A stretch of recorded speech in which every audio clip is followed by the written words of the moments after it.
I, 38 male, should have seen the signs. But when you're wearing rose-colored glasses, all the red flags just look like flags, right? Met Rebecca, 35, at a friend's barbecue about 18 months ago. She was charming, funny, worked as a freelance graphic designer. The chemistry was instant. Within 6 months, we were exclusive. A year in, she was complaining constantly about her apartment, landlord issues, noisy neighbors, the works. Move in with me, I offered. I own a 3-bedroom house, inherited from my grandmother 5 years ago.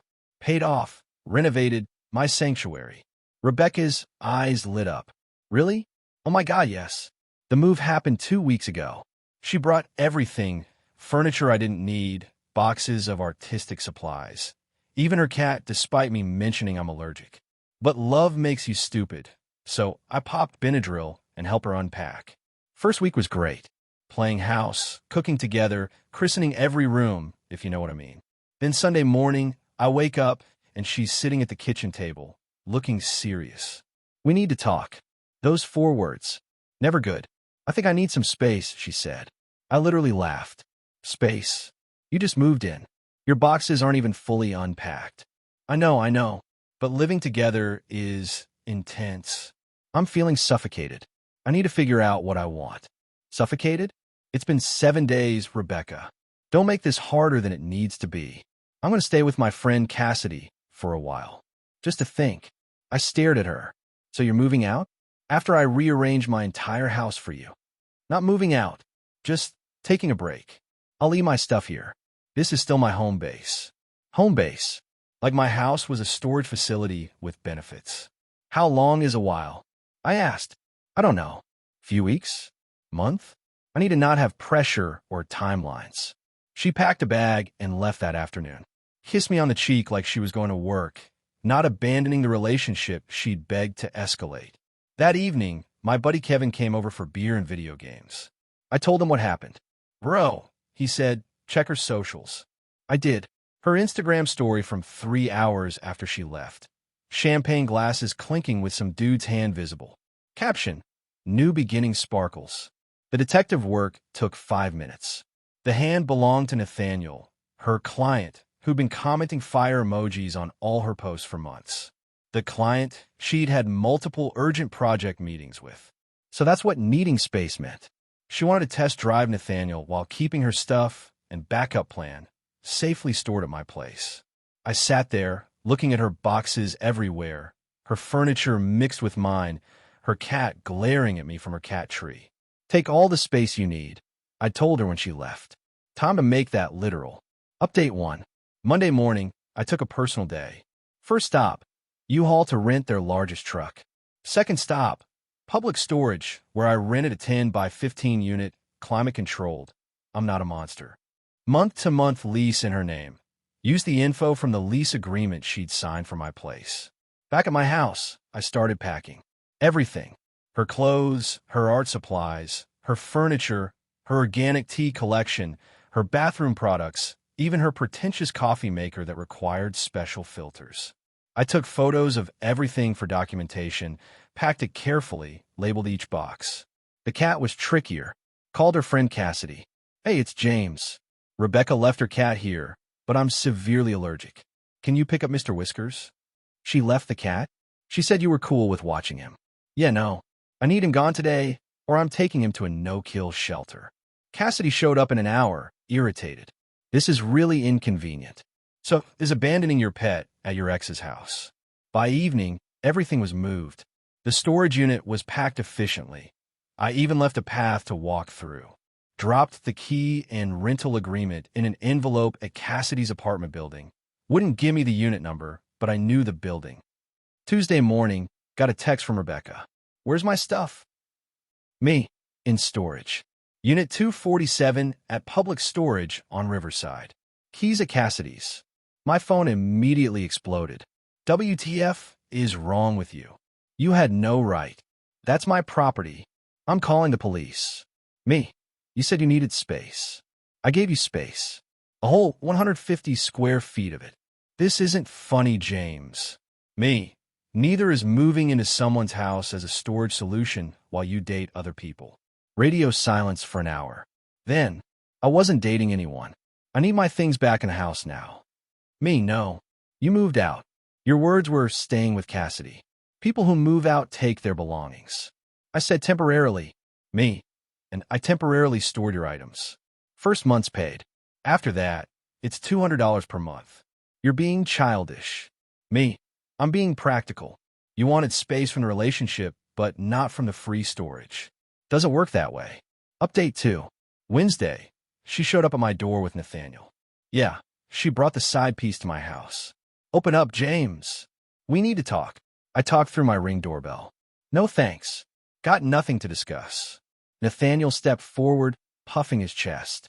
Hey man, just be cool and let her get her things. Her things are in storage unit 247. Not here. You can't just steal someone's property. Didn't steal anything. Relocated it. Like she relocated our relationship. Rebecca started crying. James, please. I have a presentation tomorrow, and my laptop is in there. Better hurry to the storage unit then. They close at 9. I don't have a car. Nathaniel has a motorcycle.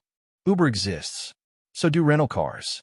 They left, but not before Rebecca screamed that I was abusive and controlling loud enough for all my neighbors to hear. Thursday, the real entitlement started. Got a call from her mom, Diane. James, what's this I hear about you throwing Rebecca out? I didn't throw anyone out. She left voluntarily to find herself with another man. She's a free spirit. You can't punish her for needing breathing room. I'm not punishing anyone. I'm just not providing free storage for someone who doesn't live here. She's staying there temporarily. Her stuff should stay put. Diane, would you let someone store their entire life in your house while they dated other people? That's different. Ow! Click. She hung up. Friday morning, Rebecca tried a new tactic. Posted on Facebook about how her abusive ex threw her belongings in storage and made her homeless. The comments were interesting. Half were supporting her, calling me trash. The other half were friends who knew the real story. My favorite was from Kevin. Didn't you move out to find space with that Nathaniel guy? How's that make you homeless? She deleted the post within an hour. But the best part? Got a call from the storage facility. Rebecca had gone there, but couldn't pay the next month's rent, due in advance per their policy. Her credit card declined. She called them crying about how I forced her stuff there and demanding they release everything without payment. They call me since I'd paid the first month. Sir, the tenant is here claiming fraud? No fraud. I paid first month as a courtesy. She's responsible for subsequent months. Her property, her responsibility. They wouldn't release her items without payment. She had to leave empty-handed. Update 3. Saturday, I got an email from some budget legal aid lawyer. The letter claimed I'd illegally evicted Rebecca and demanded 1. Immediate return of all belongings to my house. 2. $3,000 for emotional distress. 3. 3 months of free accommodation to remedy the illegal eviction. I forwarded it to my cousin, who's a real estate attorney. He laughed. She has no case. She voluntarily left, announced she was staying elsewhere, and never paid rent. You gave her reasonable access to her belongings. Tell them to pound sand. His response letter was beautiful. Ms. Rebecca never established tenancy, having lived at the residence for 7 days before voluntarily vacating to find space. She indicated she would be residing with friends. Mr. James generously paid for 1 month of storage for her belongings. She has full access to these items upon payment of subsequent storage fees. No illegal eviction occurred as no tenancy existed and Ms. Rebecca left voluntarily. Any further baseless claims will result in a countersuit for harassment. Sunday, Rebecca's mom showed up, with Rebecca's dad, Harold, and Rebecca and Nathaniel. We're here to collect her things, Harold announced. They're in storage. You know where? No, we're taking them from here. They're not here. Diane stepped forward. James, be reasonable. She's a young woman finding herself. She's 35. She made a mistake. Haven't you ever made mistakes? Sure, like letting someone move in after a year. Won't make that one again. Rebecca started sobbing. I just needed a few weeks to think. While dating Nathaniel? We're not dating, she yelled, right in front of Nathaniel. Nathaniel looked confused. A what? Becca, we literally just dash. Shut up, Nate, she snapped. Ah, trouble in paradise. Harold tried the stern father approach. Son, I'm asking you man to man. Let her move back in. No, she has nowhere to go. She's literally staying with Cassidy. Or Nathaniel. Or you. Lots of options. They stood there for 20 minutes, alternating between threats, tears, and guilt trips. I stayed inside, responding only through the doorbell speaker. Eventually, a neighbor called the cops about the disturbance. The officers were professional. Rebecca tried, claiming she lived there, but couldn't prove it. No mail, no lease agreement, nothing official. I showed them her I need space text and her social media posts about new beginnings. They told Rebecca's family to leave or face trespassing charges. Update 4. Monday morning, woke up to find my lawn decorated with Rebecca's belongings. Not all of them. Turns out she'd scraped together 1 month's payment and retrieved some boxes.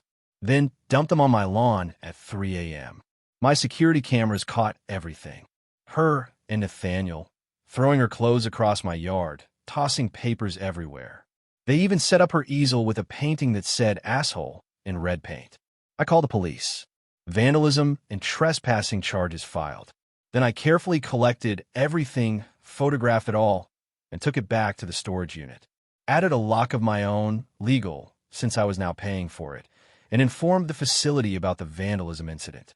Tuesday, Rebecca was served with a restraining order. Temporary, but it meant she couldn't come within 100 feet of my property. Her response? Had Cassidy start texting me. She's really struggling. Can't you have some empathy? Me. Had plenty when she lived here. She chose to leave. For space. Not forever. Me. How's that different from a breakup? She loves you. Me. Funny way of showing it. Nathaniel means nothing. Me. Tell him that. Wednesday, got a call from my mortgage company. Someone had reported that I was running an illegal storage business from my home. Had to send them documentation proving Rebecca's stuff wasn't there. Thursday, animal control showed up. Anonymous report that I was abusing a cat. I don't have a cat, I told the officer. Report says you threw out your girlfriend's cat. Her friend picked up the cat 4 days ago. I'm allergic. Showed them the text messages with Cassidy confirming pickup. They left, annoyed at the false report. Friday was the peak. Rebecca's dad called from the storage facility. The unit's locked. We pay. Yeah, there's an additional lock due to vandalism. I'll remove it when Rebecca reimburses me for the 3 months I've now prepaid. 3 months. Figured I'd better keep it paid up since she's struggling financially. Don't want her stuff auctioned off. I'm not heartless. You prepaid to control her. I prepaid to avoid her stuff being thrown away. She can have it all whenever she pays me back the $600. This is extortion. This is consequences. Update 5. It's been 2 months now. Here's where everyone ended up. Rebecca and Nathaniel lasted exactly 2 more weeks after the lawn incident. Turns out he wasn't interested in a woman with no stable housing and mountains of drama. He dumped her via text, karma. She moved back in with her parents. At 35, they're apparently driving each other insane. Diane called me last week asking if I'd reconsider. I laughed and hung up. The storage unit situation resolved when Rebecca's dad finally paid me the $600 plus the next month. Took them 6 weeks to scrape it together. I removed my lock, transferred the rental fully to Rebecca's name, and washed my hands of it. The restraining order was made permanent after Rebecca violated the temporary one by sending me a letter. A 5-page handwritten letter about how I ruined her chance at happiness and how Nathaniel would have been the one if I hadn't traumatized her with the storage situation. Yeah, my storing her stuff is why Nathaniel dumped her. Not her drama, entitlement, or the fact she told him they weren't dating while he stood right there. My house is back to being my sanctuary. Replaced all the furniture she'd moved around, deep cleaned everything, and finally don't need Benadryl in my own home. The best part? Last week, Kevin's sister Emma asked if I wanted to grab coffee. We've had 3 dates now. She actually has her own place, her own car, and hasn't once mentioned needing space after spending time together. Rebecca found out small social circles and texted from a friend's phone. Already replacing me? Real classy. I didn't respond, but Kevin did. He replaced the furniture you left behind. You replaced yourself when you left for space with another dude. Here's what I learned. When someone shows you who they are in the first week of a major commitment, believe them. Rebecca showed me she saw my home as storage, my relationship as a safety net, and my boundaries as suggestions. She wanted space? She got it. 150 square feet of climate-controlled space at $200 a month. More than fair for someone who wanted to have her cake and eat it too. The funniest part? Heard through the grapevine that she's telling people I overreacted to a simple request for breathing room. Sure, Rebecca. And you simply underreacted to the concept of commitment. My favorite text from her mom last week. She's been crying for 2 months. When will you forgive her? My response, when she pays me back the storage fees and therapy costs for dealing with her chaos. Haven't heard from them since.